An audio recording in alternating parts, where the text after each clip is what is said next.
But the rule of thumb that I usually use is to actually think about the companies that are a couple of stages ahead of you, and just build the connection from their leaders. And if I, let's say, ask the same exact question to 10 people from this network, and seven people will tell me relatively the same stuff, there is a high chance that it would work for me as well. Or at least this would be the starting point to implement something.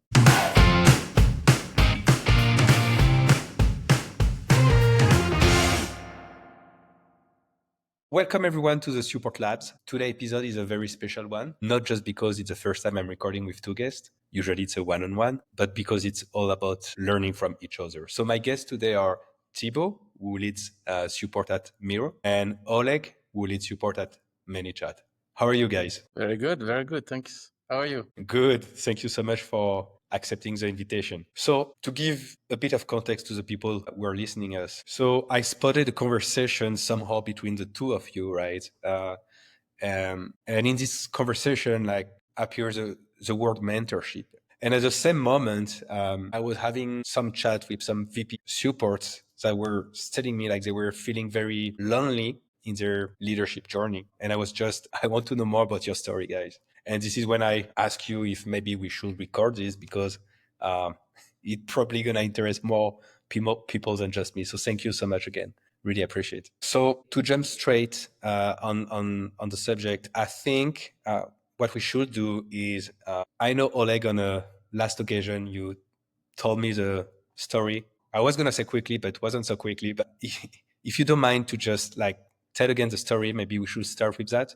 Mm-hmm. And probably after I'm going to ask Thibo if he has anything to share or his own version of the story. So yeah, please go ahead. Yeah, so I think I just need to step back a bit and outline like the overall context of the whole journey, because it's both like personal and just business-wise would make sense. So basically, I joined Miro back in October 2018 as their first head of support. The team was around 7 people back then, if I'm recalling correctly, and we had about 120 employees overall, most of them based in Russia. A few people in Amsterdam and a few people in the US. And I would say that thinking about my attitude back then, I came with very high ego. I felt like, okay, like and actually I relocated in the middle of nowhere. Like it was close to Ural Mountains. I moved there from Moscow, and the guys were telling me that they are going to be the next Google. I said like, okay, yeah, tell me about that. But eventually, like it turned out to be like a very interesting journey. And so I came very ignorant with the mindset like, hey, I've been in support for over 10 years. Like I've seen a lot, so like I'm not going to be surprised. And I was hyper focused on just building the dream team. So I didn't really pay enough attention, as now I see, to operations, to analytics, to processes, and so forth. And then COVID came, and we've seen this surge in demand for tools like in practical realms, we had 2,000 tickets a month before the COVID happened. And then in a matter of 1 month, in a matter of March, we now have 2,000 tickets a week. And this was the moment of like really hard realization that how I underestimated the importance of all this operation stuff. And basically I was working my ass off for, I don't know, the next half of the year. You know, like imagine all kinds of like bad problems with like, I don't know, a couple of thousand tickets in the backlog, bad CSAT scores, people messaging your CEO saying like, what the hell, like why they're not responding in 4 weeks or something like that. And eventually I sort of like handled this situation okay, I would say. But what was clear for sure is that, first of all, I was squeezed out. Secondly, I wasn't prepared for the next stage of growth. So before COVID, Miro had about 250 employees. I think 7 months later, when we started hiring a new leader for support, we had about 700, 800 employees. So the growth was tremendous over 2020. And there was a moment during my performance review where, and I can say it was very painful, when my ex-manager said like, hey, you did a good job, but I think we need to hire an ex-head of support. Well, like, Oleg, who was your boss at this moment? I mean, not the net, but like, was it like VP of experience? He was a VP of customer experience. He was reporting to chief revenue officer, and CRO was reporting to the CEO. So that was the structure. Okay. And yeah, he was like, hey, we just need to find a successor for you. And at this point in time, I remember like I was completely like, I think I like my first reaction after that, after this call, I wasn't speaking for, I don't know, like an hour with anybody. I was like just absorbing the whole situation, processing this. And my first initial reaction, like, screw it, I will quit. But my wife actually told me like, hey, just give it a try. Like, you always can quit, like just see how it goes. And this was the moment. There is always a wife in the story. Yes. Sorry, it is. Yeah. So as we say, happy wife, happy life, right? Yeah. So basically, and this was the moment when Thibo appeared on the radar because he was on the pipeline. Initially, I was a bit skeptical about his profile specifically because my way of thinking was like, we need to have a person, like if we are hiring my successor, then I would expect somebody who led, like, let's say 100 people team. Thibo, just to make clear, you were already working for Miro, correct? No. And you're muted. Yeah, I think we can't hear you, Thibo. Yeah, so sorry. I was outside. I was not at Miro at the time. Yeah. Okay, gotcha. Yeah. So Okay. Yeah, so it's funny to hear from your perspective, Oleg, because for mine, at the time I was in a career break right after COVID, and I was traveling. I was in Greece, and an ex-colleague of mine who was the VP of CX at Miro reached out and basically told me the similar story that Oleg just said. Said, yeah, we have a head of support. He's been doing a great job so far, but now with COVID, we need somebody that has a bit more experience. He's been struggling a little bit with the volume and operationalizing and scaling the team. I'd love to have somebody that has a bit more experience in this kind of things. So we started talking. And the funny thing is that I actually had several conversations with him. It's somebody I knew. It was an ex-coworker in my previous company. Couple of years before that conversation, I remember sitting down with him in a cafe, and he was like, yeah, give me your tips and tricks about support, like how support works. What should I do? It's the first time I manage a support team. So he reached out to me asking me some tips about how to set up support at Miro, which was at the time called Real Time Board. So I gave him some tips and tricks. And later on, when I joined Miro, I realized that, hey, You had implemented them all? it is very public. He looks exactly the same as what I did in my previous company, and I actually implemented that. And on the transition, to go back on the transition, one of the first questions was, so what's happening with that current head of support that you're having? And he told me, yeah, it's going to be up to you. We have no plan to let him go right now. He's still seems to be still on board at Miro. He's going to interview you and then figure it out in the first few weeks, few months, what you want to do with him and how best to utilize him if you want to. If not, then whatever you think is the best for your organization. So yeah, it was a bit weird. I found that I would be interviewed by the person that I would be replacing. But yeah, straight from the interview, I remember having an interview with you and with somebody else, and it went really well, and we had a really good connection. So I thought, oh yeah, actually, this guy seems to be not the typical head of support that says, F you, I leave and deal with it. So yeah, we had a good connection from the beginning. Yeah, so basically, getting back to my part of the story. So I was basically hiring my own successor, and then eventually, like, we had some transition phase, and then we worked together for about a year. I changed the role to be the head of support excellence.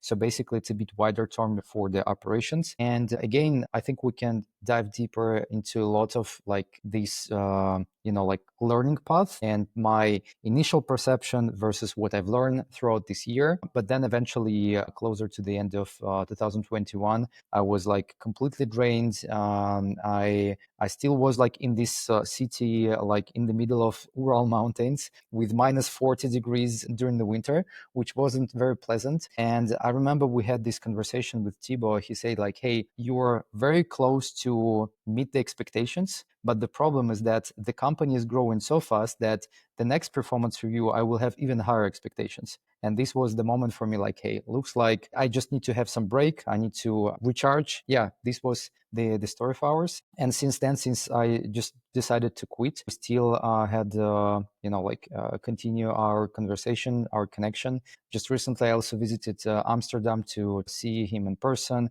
Thibo also came to Portugal, where I'm based right now. So we sort of like continue our relationship, and I still consider Thibo as my mentor, although like he's not managing me. And I wouldn't say that we have sort of like this kind of like consultant relationship where like I engage with him like every week or something like that. It's more like, I don't know, sporadical conversation. And so yeah, that's the like my side of the coin, the context. I'm happy to answer any follow-up questions if you have some. Thibo, anything to add? No, yeah, it was that's pretty much it. There was an interesting experience when I joined. How do I work with the person that used to manage the team? How is how is the team taking it as well, right? They were not involved in that discussion. Probably they didn't have the same perspective than Oleg or what was happening. So there was a big question mark. How would I be welcomed with that other guy still around? So I thought it's going to be a landmine. But in the end, it went really well because we had that good connection. Straight away, we had a discussion together with Oleg saying, hey, what do you want to do? What are you interested in? And he mentioned about operations and enablement. So we crafted together this new support excellence role, something that we thought could be great for Oleg to continue applying some of the skills, but also learning some of the skills in the areas where he felt he had a gap. And we worked together, especially on all things operations and systems. We worked very closely. That's one of my strong suits. And I thought, hey, yeah, that's a great opportunity to use my skills, to have your support and build something. And the rest that you explained at one point. Yeah, we had that discussion at the time we're growing exponentially at Miro, right? It was during COVID and we are a distributed collaboration platform. So obviously COVID was a peak time for us. So the company was developing very fast, and you needed to also develop yourself very fast and increase your skills very quickly. But that's this decision and the conclusion that we both came towards a year after. Yeah, and sorry, go ahead. Yeah, Oleg. I just wanted to give a bit color of what Thibo said in terms of the exponential growth. Just to put it into perspective, I've mentioned that I joined the company when it was 120 employees, and I quit 3 years and a few months later when it was 1,200 employees. And I joined like 2 months before we raised Series A. So back then it was still seed level company. And I quit right about the moment when the company raised Series C of 400 million. And like you can imagine, like as I usually explain this, is that all these 3 years at Miro, it feels like I've worked there, I don't know, 7 or 8 years because of the amount of stuff that you get through. But this was just a fantastic experience, both in terms of the being in this moment in the company and also learning from the best, like Thibo and other leaders in the company. This just like, this is sort of like a very tough university, but you came with 2 degrees after that. Yeah, I can imagine. I have thousands of questions. I'd like to get back to, okay, Thibo joins the company, you are in, like, what does the first days, weeks looks like, so you don't know each other's. And here, I don't know, is it about creating like a personal connection? Do you have like I don't know, like daily or weekly meetings? I mean, how does everything start? Because we're talking about, so I'm using the word mentoring. Actually, I'm not sure if it's an appropriate word, or I'm sometimes not a big fan of, but it's how do you help each other's, cross help each other's, but how do you start all this basically? What do you think? What's the key? I think at the beginning, I was learning from Oleg, right? He was learning me everything that happened at Miro, the history, what was needed. So I was still onboarding. So my first month obviously was more listening mode and hearing from him. I remember one of the first tasks we had to do was probably like on my week 2 was to do the headcount plan for the next year. And I was like, I have no idea. Like, just help me. But there was no process in place. It was very much like, okay, let's pull in number together and we come in. I remember we came in like a huge amount and we're like, okay, sounds correct. I don't know. So it was really about like ping-ponging between the two of us, exchanging ideas, me bringing my experience of being 20 years in support and support-related jobs, and Oleg bringing his experience of being several years at Miro, which counts as like almost 20 years of experience, to be honest. So it was really like combining the two and trying to make do with the tsunami that we were into during COVID. So at first it was really interesting exchange of discussions, almost philosophical discussions sometimes about how we want to approach things. Oleg seeing it very much from the we want to deliver the best quality support. I don't want to bulge on the quality. Our users deserve the quality. And me bringing the perspective of, hey, have you seen the increase of tickets? We need to scale. We need to be efficient. And how can we combine both quantity versus quality? So there was a lot of almost philosophical discussions between us and ping-ponging of points of views. And that was super interesting, I have to say.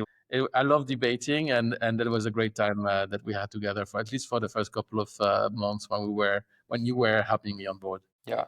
I can add here that I think what was helping me is actually the mindset, because I wasn't thinking about my career back then. I was thinking about like, hey, how like I've been building this team and co-creating the company for quite a long time. It was like about 2 years, and I sincerely wanted the company and the team to succeed. So that's why I was like, okay, how can I make Thibo successful so we're all successful, and I'm as like a consequence of this. But actually I can say that on top of this, it took some time to adjust to the leadership style from Thibo, and this is something that I've learned sort of like the hard way, because my previous manager, we had mostly high level discussions, and he was happy as long as the CSAT is good and like the backlog is under control and so forth. But with Thibo, he was like really nerding out like how the things are going, how the things are working. And my initial reaction was like,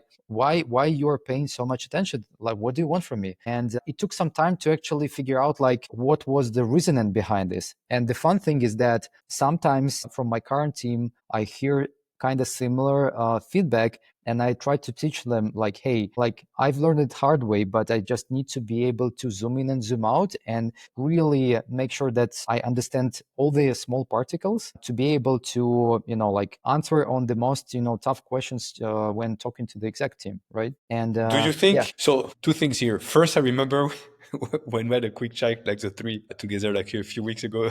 I remember it made me laugh, but you mentioned that Thibo challenged you like a lot in the early days, even to the point of irritation. Like it was like almost like fuck this man, right? Yeah, at some point I was really irritated. That's for sure. I mean, like, and that's exactly I think the learning curve here, because I started to get in it once I've seen the results of this work. Because like in the beginning, imagine like your first month going together and some guy is trying to like figure out what you are doing day to day, while like the previous 2 years, nobody cared and everything was based mostly on trust. So I was like, my initial thought like, hey, like, is this guy micromanaging me? But then eventually once I've seen that he can say, for instance, can argue with the support analyst in terms of how do we calculate a specific DEM metric, and then transform it over, like this new way of making the headcount models or calculating the impact of working with the product in terms of deflecting some specific use cases or the root causes of the tickets themselves. I think it took me, I don't know, 1 or 2 quarters to just figure out what is the, like consequence of all of these, tedious questions and like nerding out about the details. And this was probably one of the biggest learnings that I figured out, because my initial thought, again, when I joined, this was the first time when I became a manager of managers. And I was like, my mindset, I don't know why, but probably because I didn't have any role models back then. But my mindset was like I will give my reports all the operational stuff, all the day-to-day stuff, and I'm in charge of the strategy. And like I was quite good in terms of like figuring out like where we need to go, how we need to support our users, creating this vision and so forth and blah, blah, blah. But I didn't have this connection between how this applies on, let's say, on the replies per ticket or average handling time or something else. So I didn't have this like connecting of the dots between, this grand vision and the strategy and actually figuring out what's going on the field every day. So yeah, that was probably like very pivotal moment for me in terms of like being more, like balanced leader instead of just, thinking about this, let's help all our users the best we can and hire the best people all we can, but thinking about like, okay, what we're going to do about the budget, how we're going to convince the exec team and so forth. And Thibo, question for you, because like, few things here too.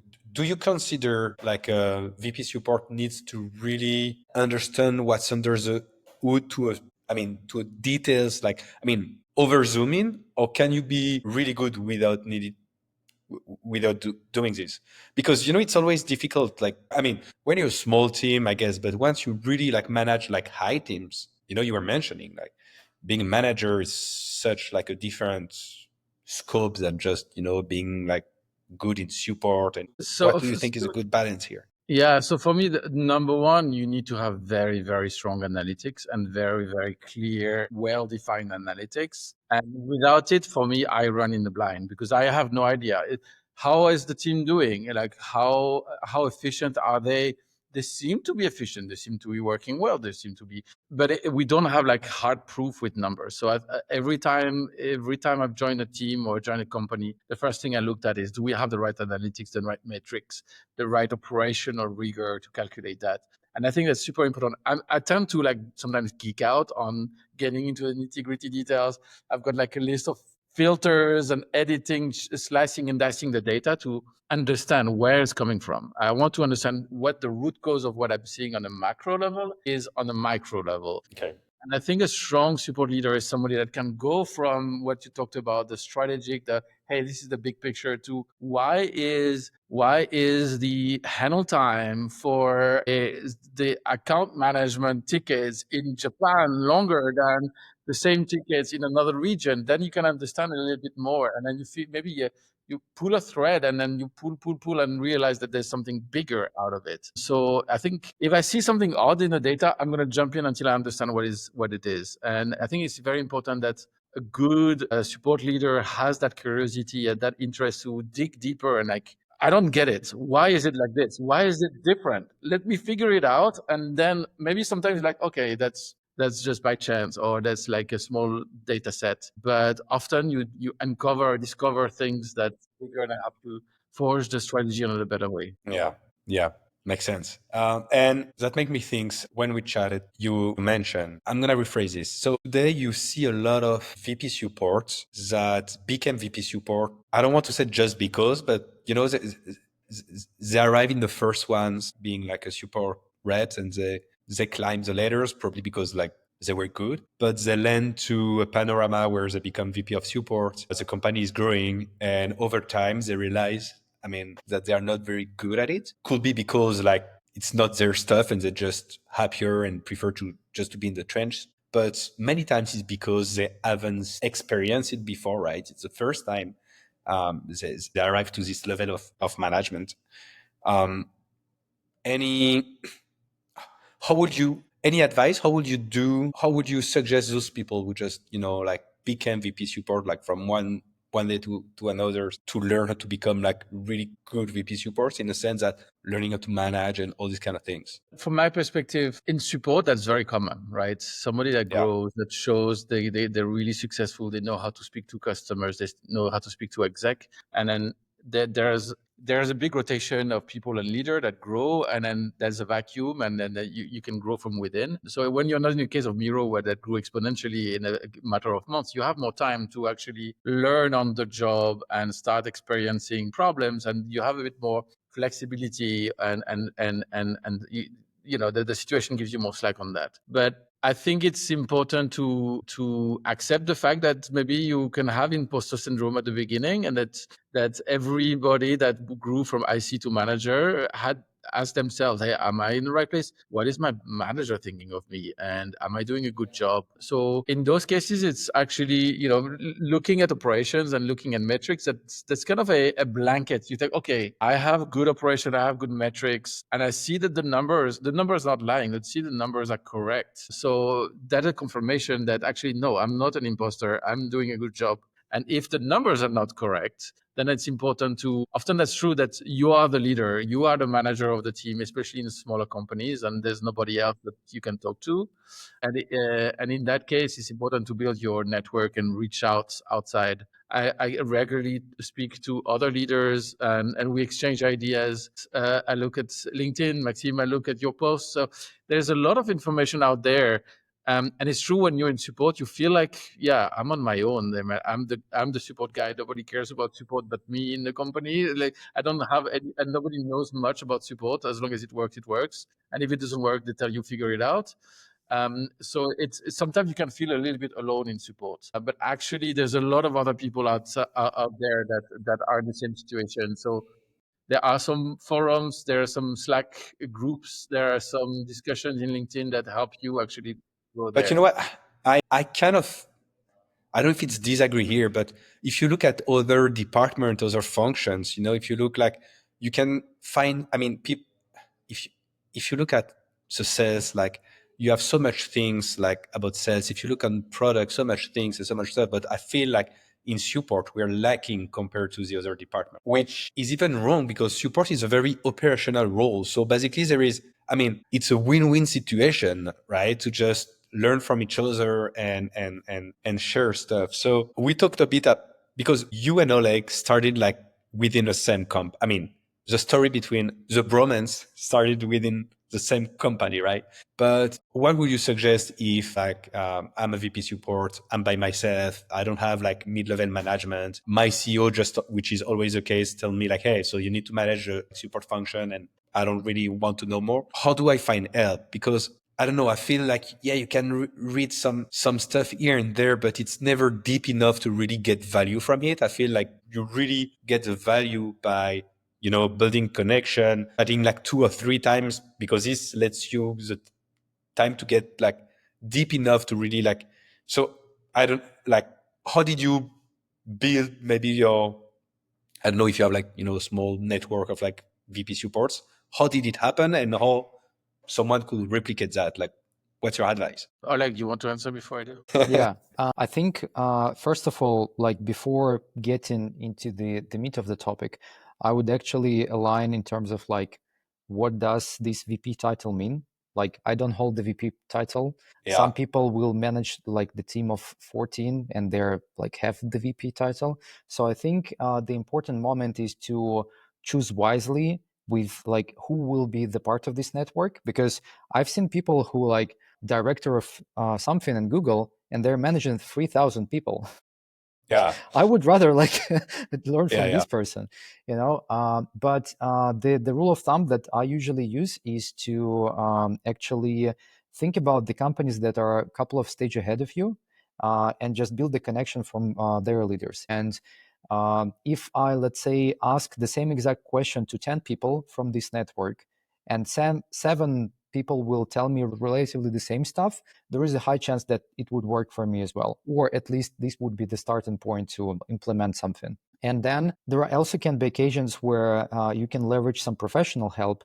And for instance, at this point in Manychat, I have 2 advisors. One, I think Thibo should know. His name is Adrian, and he is exactly VP of customer experience in a French company, Aircall. And he's fantastic folk. Another one is his name is Kevin, and he's ex of head of support operations at Atlassian, and he was leading the team of about 100 employees to enable the team of 900 agents. And you can imagine that the 2 perspectives of these people would be completely different, and they give you completely different type of answers on, you know, the same exact questions. And somewhere in the middle, I will maybe like, I don't know, have a chit chat with Thibo and like ask his perspective on certain things, right? But basically, yeah. And my experience is that usually the support is not sexy, 100%. Like it's not as fancy as like customer success or product or I know growth or anything that you can find on LinkedIn. But at the same time, people in support usually so alone, as you said, as that they're really up to building the connection. So they're really up to like, hey, let's just hang out, let's I agree, yeah. exchange the experience and so forth. So my rule of thumb is just, you know, find people who you adore in terms of like at least the CV, in terms of like building the assumption that they might be helpful for you, then just start to chat, and maybe you will have some connection and your own advisor board, and maybe you will help somebody else on the go as well. Yeah. Sorry, Thibo, I'm coming back to you in one second. Just like, for example, Oleg, like those two advisors, like how do you end up connecting? Like, was it like someone who introduced them to you? Did you reach out? Like, how did you end up connecting with them? The one was introduced by exactly my previous manager at Miro, back in my Miro days, and we just had the connection over LinkedIn. And I remember that he started the advisor practice, and I was like, okay, let's go for it. Like, I'm really eager to learn from you with this like with 10 years experience in Atlassian. As for Adrian, this was a funny moment because I was working with the agency that was intended to help in me. And while they were trying to figure out what is the profile of the people who I think would work, I just found Adrian's profile. I don't recall exactly how, but I just referred at him as like, hey, I need to have this person, or these kind of profiles, because his LinkedIn profile was quite detailed in terms of like, hey, I'm managing a team of like 80 plus employees with different various sub teams within the function, and he had quite an interesting career progression from being in consultancy and then joining as voice of the customer program manager, and then growing up in just a couple of years to the VP of CX role. And I was like, wow, this is quite an interesting track. And then another thing that I would mention here is when I was looking at advisors, I actually interviewed them for these roles. So basically, I've tried to figure out not only what are their strengths, but also why do they want to help me.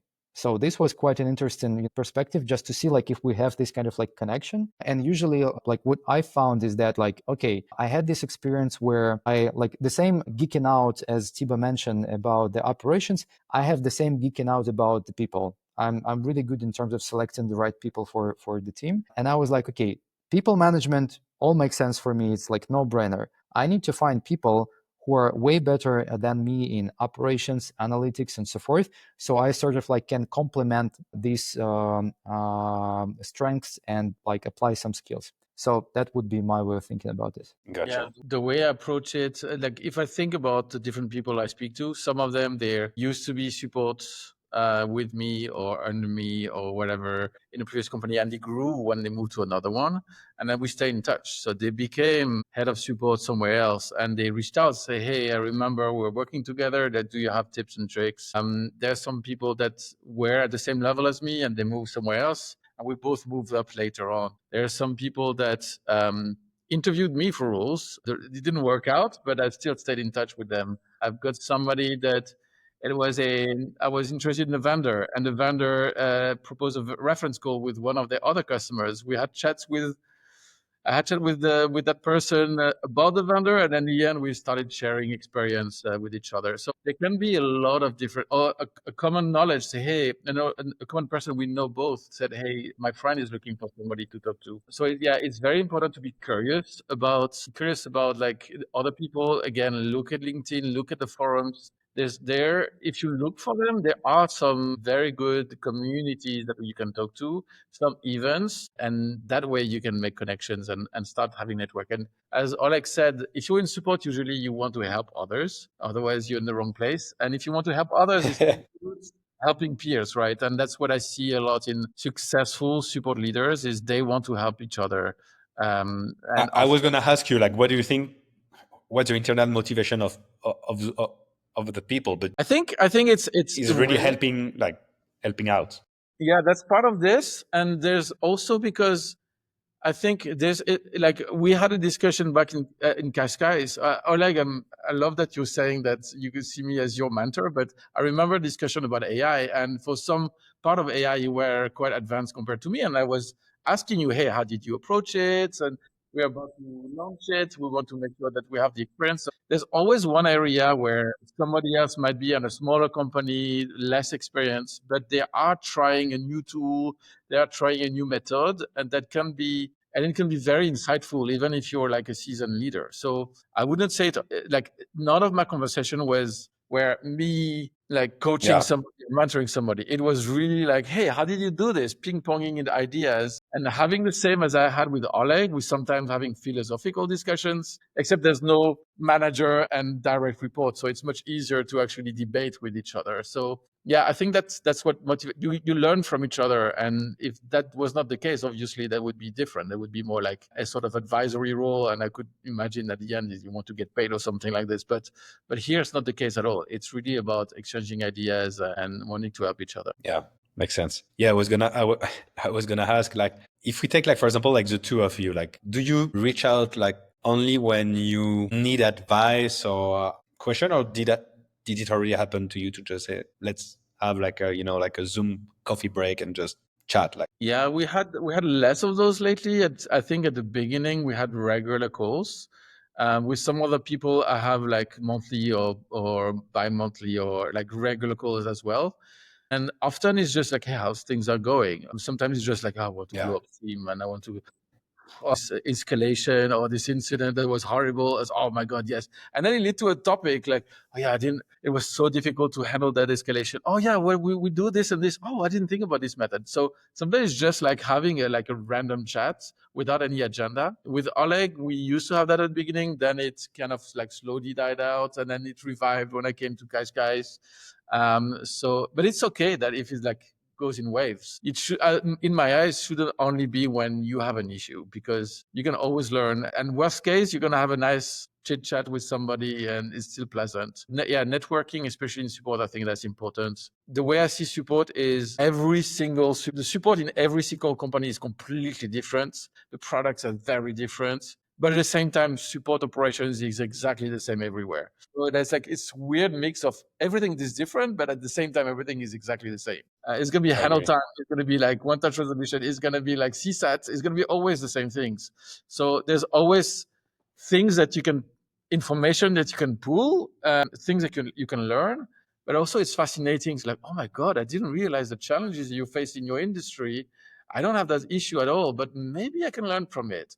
So that's this mix of same but different that is super interesting when you're exchanging with other people. Yeah, I agree here. I just want to add here that on the last point from Thibo, I recently had a consulting inquiry from the company that is having almost 2,000 employees in support. And they were looking for somebody else just to look at their operations to like have another point of view. And I like my initial reaction, like, hey guys, I didn't even work in this kind of like size of the companies, like not even like managing the size of the employees. But I was like, let's just give it a try. It didn't work out in sort of the consultancy opportunity. They found out somebody like a bit cheaper, but this is another story. But the interesting moment was that when we had, I don't know, a couple of hours of deep dive in terms of like what exactly they are facing and so forth, I found out exactly the same. I've never seen the operations of like 1,000 employees or 2,000 employees.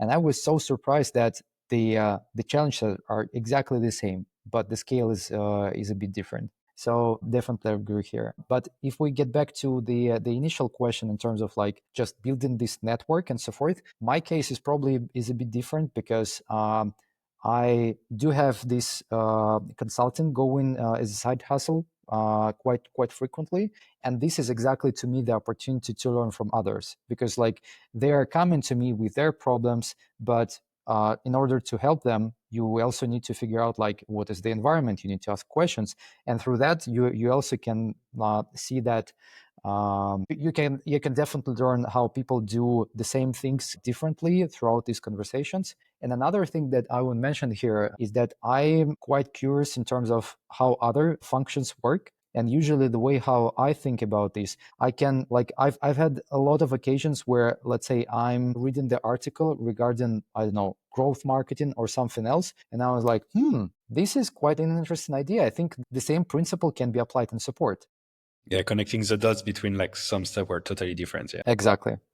Yeah, definitely. I see like the time is like running, so just like maybe a few questions to finish. I end up talking to a lot of, let's say, like support leads who want to build a support career, which is great because like I see like really like people, like I feel like people want to build like a career in support, which wasn't always the case. What advice would you give to, support leads aiming to become, directors, VPs? So I know it's really about the scope, not the titles, but, people really want to make the jump. What would be like an advice that you think could be a game changer for them?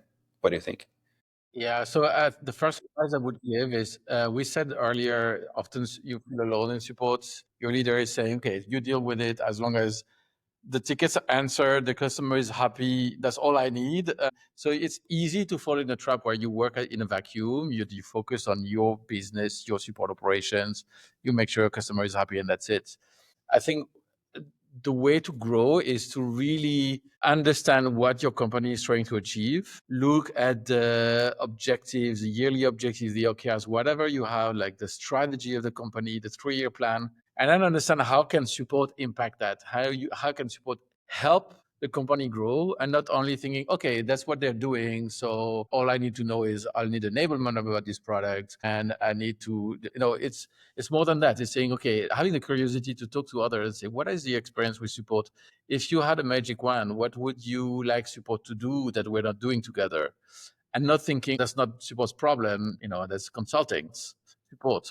Really thinking at a wider level how you can impact the company. I think that's the key.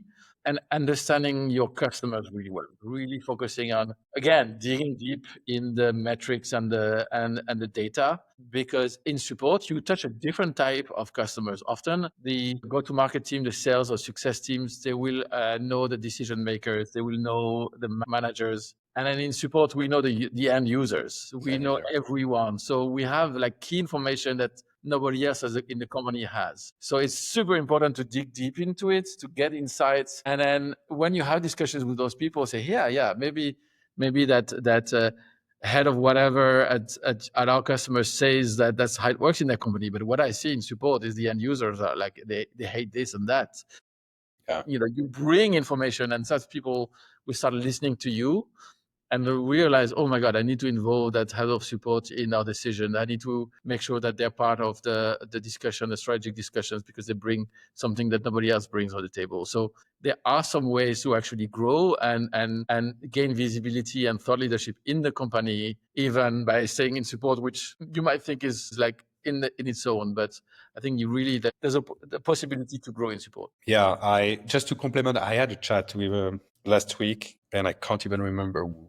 But the idea was like, we were discussing, and we were like, finally, like a lot of support leaders don't sell themselves enough, or don't sell their support team enough on a company level. As you said, they believe like, they're like just like a function on the side. But actually, as a support leader, if you really do the job to sell yourself and your team to the C level, you might get a seat to the table, right? Because like you have so many insights that other teams never gonna have, but somehow it's your job to do that, and it's like the extra steps that you need to take as like a support leader that a lot of people don't. So totally connect with what you're saying. I would complement this. Apart from everything you've said, I think it's very important to get the credibility from other leaders. And getting back to this discussion about how I would define the VP of the function, like at least based on my observations, the most successful folks will not only understand the support metrics, but they will also really good in terms of like product proficiency, marketing, or any other stuff. So eventually, once you have something to present, once you have all the homework done on your level, you can connect the dots between like, hey, we see the connection between this specific customer issue that probably is compounding reason for, let's say, adoption challenge, or for the churn reasons, and stuff like that. So usually, again, if you think about the exec team, they obviously operate big chunks of the company, but they work together in terms of like how to make the company successful overall. So once everyone can apply this kind of mindset, and not only within support, but also understanding the overall proficiency of the business, the revenue metrics, product metrics, I think that will have even a bigger impact further down the line. Okay. Yeah. Thank you so much, Oleg. I see, I'm seeing the time, and I think we're gonna stop here. I feel like I want everyone who's been listening today to remember to just go talk to the other support folks over there, send the email, make the LinkedIn connection request.